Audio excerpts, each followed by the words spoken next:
এই আন্দোলনে যোগদানের সুযোগ পাওয়া এটা আল্লাহ তাআলার মেহেরবানি, আল্লাহ তাআলার বিশেষ মেহেরবানি। কারণ তিনি তার কিতাবে হাকিমে বলেছেন হুয়াজতাবাকুম, তিনি এই আন্দোলনের জন্য তোমাদেরকে বাছাই করেছেন। অনেকের মনেই প্রশ্ন, দিন কায়েমের আন্দোলন করা ফরজ, এইটা অনেক বড় বড় আলেম ওলামাও তো বলেন না।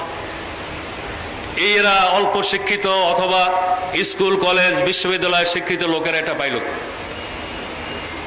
আসলে এই দিন কায়েমের আন্দোলন কোনো শ্রেণী বিশেষ গোষ্ঠী বিশেষের জন্য কোনো ঠিকাদারি নয়।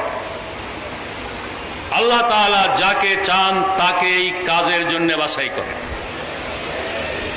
এবং আল্লাহ যাদেরকে এই কাজের জন্য বাছাই করেন তাদের প্রতি আল্লাহ সুবহানাহু ওয়া তাআলার রহমতের দৃষ্টি নিক্ষিপ্ত হয়।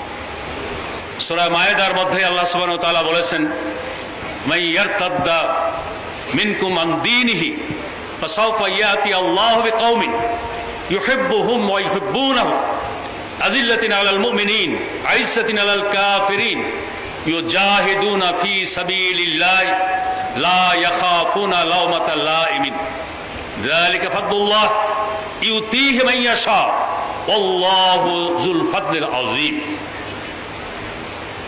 এখানে দুইটি বিষয় আমি দেখি। একটা হলো দিন কায়েমের আন্দোলনে কারো ঠিকাদারি নেই, স্থায়ী ইজারাদারি নেই। যারা এই দিন কায়েমের আন্দোলনের সুযোগ পায় তারা যদি এর হক আদায় করে, আল্লাহ তাআলা যতদিন তারা হক আদায় করে এর উপরে রাখেন। যদি হক আদায় করতে ব্যর্থ হয় তাদের পিছে হটিয়ে দিয়ে অন্য কাউকে সামনে আনেন। তাদের পরিচয় বলতে গিয়ে এক নম্বরই আল্লাহ বলছেন ইউহিব্বুহুম, আল্লাহ তাআলা তাদেরকে ভালোবাসেন। এটা আমাদের জন্য বড় আবেগের কথা। একামতে দ্বীনের ফরজিয়াতের অনুভূতি তারাই লাভ করতে সক্ষম হয় যাদের প্রতি আল্লাহ তাআলার রহমতের দৃষ্টি পড়েছে, সেই সাথে তারাও আল্লাহকে ভালোবাসে। তারা আল্লাহর পথে জিহাদ করে, কোন নিন্দুকের নিন্দা, সমালোচকের সমালোচনার ধার ধারে না।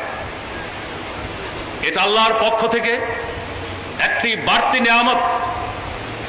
আল্লাহ তাআলা যাকে চান তাকে এই নিয়ামত দান করে।